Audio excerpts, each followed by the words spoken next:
A continuación escucharás una grabación del programa Hora 25 que te has descargado en el podcast de cadenaser.com. Apoyarlas o decir que no están de acuerdo, pero la indefinición es decir... Hora 25, con Ángeles Barceló, en la cadena SER.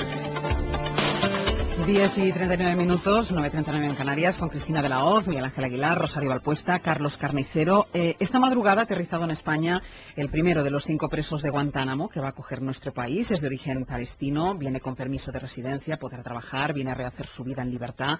Así lo ha dicho el ministro de Interior, Alfredo Pérez Rubalcaba, aunque la libertad va a ser restringida. Jordi Fábrega. El Gobierno ha confirmado que esta pasada madrugada ha llegado el primer preso de Guantánamo a España y que se están analizando además los expedientes de otros reos para su posible llegada en las próximas semanas. El ministro Rubalcaba no ha querido dar muchos más datos del hasta ahora preso en Guantánamo. Es palestino, no tiene causas pendientes, ni en España, ni en Estados Unidos, ni en su país. Y en España se le acogerá por razones humanitarias. Por razones humanitarias permite darle un permiso de residencia y, por supuesto, abrirle la posibilidad de trabajar. No queremos dar más datos, sencillamente porque pretendemos que quienes vengan a España puedan vivir y hacer su vida, y eso, como saben ustedes, pues a veces es difícilmente compatible con según qué cosas. Queremos respetar al máximo su privacidad y que puedan rehacer su vida en nuestro país. La única restricción que tendrá es que no podrá salir de territorio español, según han acordado todos los países de la Unión Europea. Francisco Camaño, ministro de Justicia, buenas noches. Buenas noches. 5 presos de la base de Guantánamo. ¿España es la lista definitiva o se puede ampliar? En principio es la lista definitiva, aunque, como se sabe, en esta tarea toda la Unión Europea está echando una mano y colaborando con Estados Unidos. Es el entorno en el que se están cerrando estos acuerdos como consecuencia del cambio de actitud que inaugura la administración Obama en estas cuestiones. ¿En qué situación jurídica va a estar esta persona aquí en España? Pues va a estar, como señalaba el ministro Rubalcaba, en una situación expresamente contemplada en la Ley de Extranjería para situaciones humanitarias que le permite moverse con libertad dentro de nuestro país, con alguna limitación como consecuencia de que, como este es un paquete de colaboración, para entendernos, entre Europa y los Estados Unidos, y en toda Europa hay libertad de circulación, pues claro, cada Estado se compromete un poco a receptar algunos, a recibir algunos, y por tanto ahí habrá un cierto control. Es decir, no puede salir de España. Efectivamente, para garantizar precisamente esa responsabilidad asumida por cada uno de los Estados miembros de la Unión. Y lo hará en libertad, son personas que no tienen procesos abiertos, no han cometido delitos ni en Europa ni en los Estados Unidos conocidos, y por tanto vamos a ayudar en esto los europeos a los Estados Unidos. ¿Qué va a hacer? ¿Quién le va a mantener desde que ha llegado? Va a tener que encontrar un trabajo, ¿no? Por supuesto. ¿Y mientras tanto? Tendrá que buscar un trabajo y bueno, nosotros el Estado le informará de los derechos que tiene como cualquier otra persona, le orientará también en sus actividades. Y esta es nuestra disponibilidad inicial, que pueda sentirse dentro de nuestro país con libertad. Hay una cosa que me ha sorprendido, nos ha sorprendido, vaya, cuando escuchábamos ahora también al ministro Rubalcaba, que decía no queremos dar más datos, queremos respetar su privacidad, y yo he visto la fotografía de este señor en algunos medios de comunicación.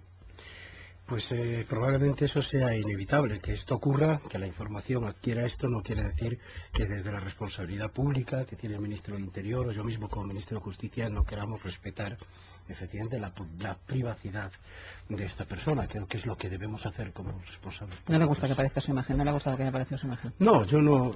Habría que preguntárselo a la persona implicada. Es su imagen, no es la imagen. Si fuese la mía, pues haría la valoración correspondiente. Es su imagen. Yo creo que hay que respetar en general la intimidad y la imagen de las personas y sobre todo algunos datos probablemente de naturaleza personal que deben formar parte, ¿no?, del propio derecho de cada uno. Por preguntarle por otro tema de actualidad, hoy hemos conocido en Cuba la muerte de un disidente, de Orlando Zapata. ¿Por qué el gobierno ha sido tan tibio en la condena? No, yo creo que el gobierno ha dicho con claridad que lamenta muchísimo la muerte de esta persona y esto es efectivamente lo que se puede decir, ¿no? Lamentar mucho esta situación que ha vivido y por tanto la muerte de una persona en estas circunstancias. Así lo ha dicho la vicepresidenta primera y yo creo que es... ¿Sin ningún tipo de condena? Ya no al régimen, al tratamiento de los derechos humanos por parte del régimen cubano. Estamos en un supuesto, como es conocido, de una especie de huelga de hambre. No sabemos muy bien tampoco en qué circunstancias y en las que se produce, por tanto, un conflicto entre la voluntad de la persona y la capacidad de intervención del Estado. Un conflicto que nosotros mismos hemos vivido en algunas circunstancias y por tanto delicado también de resolver desde el punto de vista jurídico. Y ante esa situación yo creo que sí es respuesta a decir lamentar esta circunstancia y que no se hayan podido tomar otro tipo de decisiones. Su ministerio tiene en marcha proyectos importantes. Yo no sé si puede contarnos en qué estado están las negociaciones con el resto de grupos para sacar adelante las reformas del Código Penal, de la Ley de Enjuiciamiento Criminal.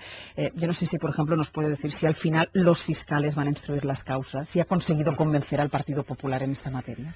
Estamos trabajando en ello con muchísima firmeza y con mucha decisión desde que hemos llegado al Ministerio de Justicia. En efecto, solo en lo que va de este año, en estos 2 meses, hemos presentado 4 proyectos de ley, muy importantes todos ellos, y en el periodo anterior, muy brevemente, también el de la reforma del Código Penal y algún otro de muy importante calado para la reforma y la transformación de nuestra Administración de Justicia, como fue todo el paquete de reformas procesales vinculado a la oficina judicial. El Código Penal intenta adaptar nuestra legislación punitiva a la realidad de la sociedad española actual. Creemos que es una norma, no solo porque sea una ley orgánica y exige una mayoría reforzada, sino que por su importancia para todos los ciudadanos debe tener el más amplio consenso, y en eso estamos trabajando sin duda con todos los grupos parlamentarios. La fase de enmienda empezará muy pronto y veremos cuáles son también ya las posiciones de cada uno de los grupos parlamentarios al respecto. Y lo mismo estamos haciendo con otros proyectos de ley, como el de reforma del registro civil, fundamental, o el de el arbitraje y la mediación, que van a cambiar profundamente el modo de entender y la cultura jurídica, incluso de entender la justicia y la cultura jurídica de los ciudadanos de este país. Pero no me ha dicho si los fiscales van a instruir las causas. Esa es nuestra voluntad. Nosotros estamos trabajando muy intensamente en un proyecto de ley de enjuiciamiento criminal. Probablemente es la gran reforma que todavía nos queda por acometer desde el punto de vista procesal. El 70% de los asuntos que entran en los juzgados de España son de naturaleza criminal.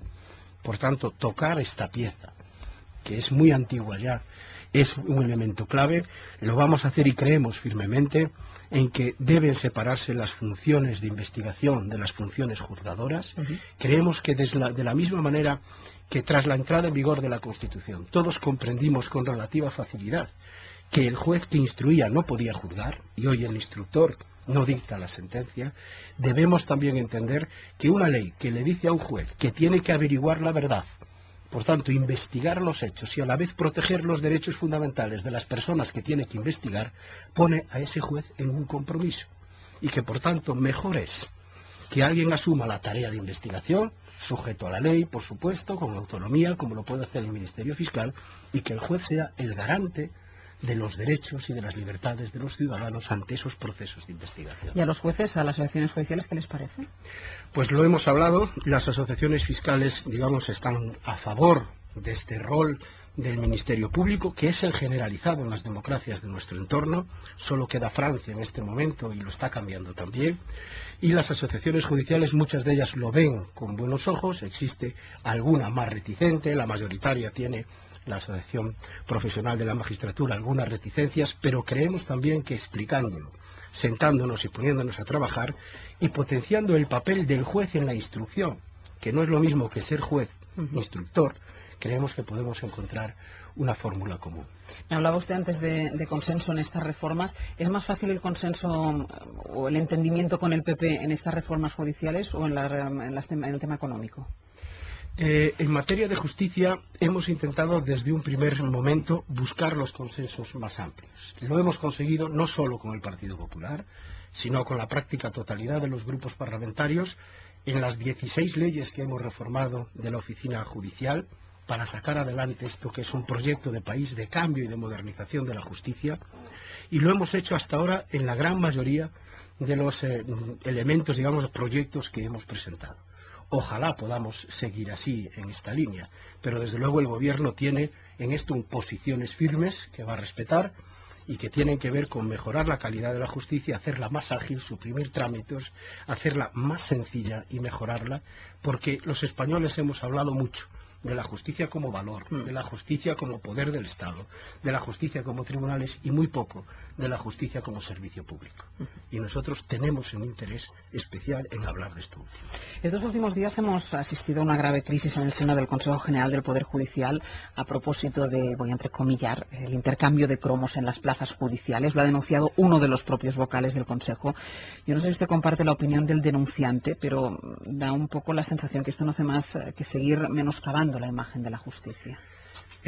Sí, y yo creo que hay que subrayar una cosa que es importante, que los ciudadanos la tengan siempre presente, que el Consejo General del Poder Judicial es un órgano constitucional, por tanto tiene independencia, no depende del Ministerio de Justicia, tiene su independencia, tiene sus vocales y sus miembros que asumen por tanto su propia responsabilidad en sus tareas.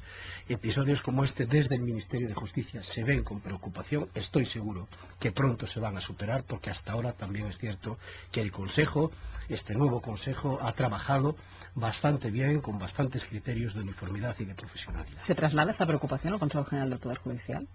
A pesar de que sea un órgano independiente, pero se le traslada esta preocupación del Ministerio de Justicia. Yo creo Les que dice, hey, no lo hago, no lo puedo hacer ni lo debo hacer como ministro de Justicia, respeto su independencia, pero estoy convencido que ellos saben perfectamente estar a la altura de su responsabilidad.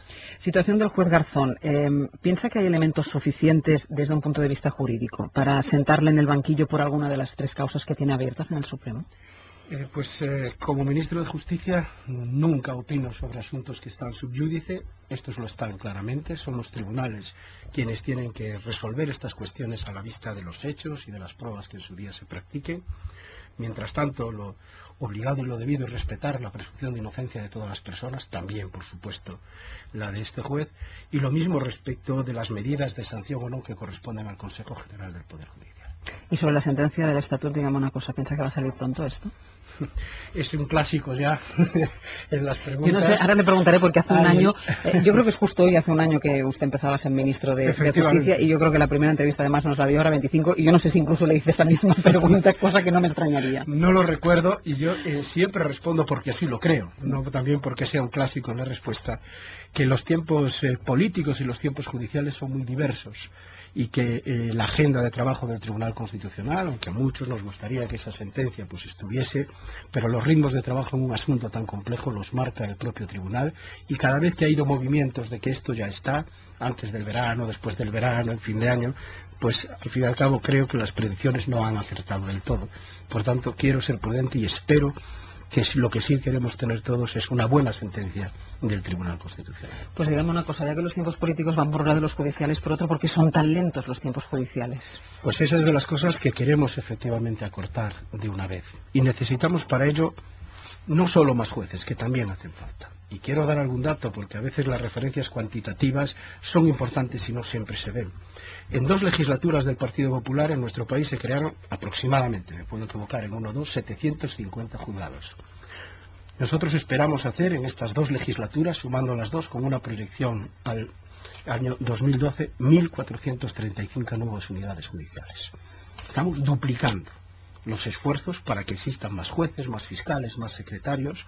Estamos haciendo más esfuerzos también para que la Administración de Justicia se tecnifique y sea una administración que utilice tecnologías avanzadas, que trabajen en red, cosa que hoy no ocurre en los tribunales, y creo que las bases para todo ello y para esta gestión de cambio ya están puestas y ya estamos avanzando bastante en todo ello.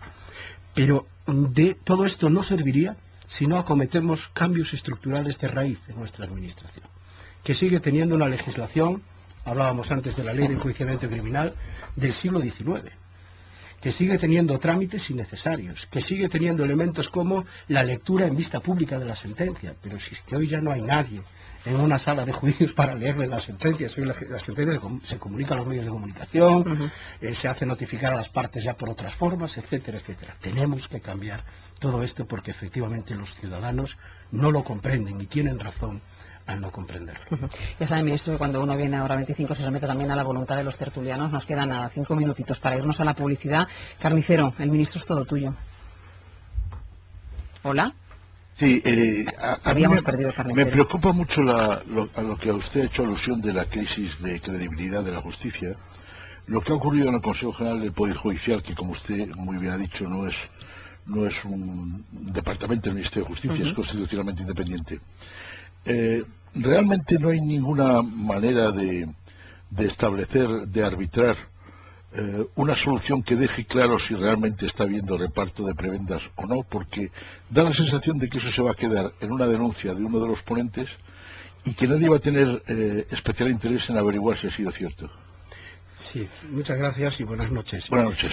Yo quisiera decir en primer lugar que estoy convencido de que los nombramientos se han hecho siempre con arreglo a los criterios de objetividad, que la formación de un órgano colectivo de su voluntad es siempre compleja, tiene tensiones, tiene fases de encuentros y de desencuentros, pero no tengo ninguna duda acerca del buen hacer de quienes están en el Consejo General del Poder Judicial y de la calidad, digamos, y del resultado final de una tarea que le corresponde, que es la de los nombramientos.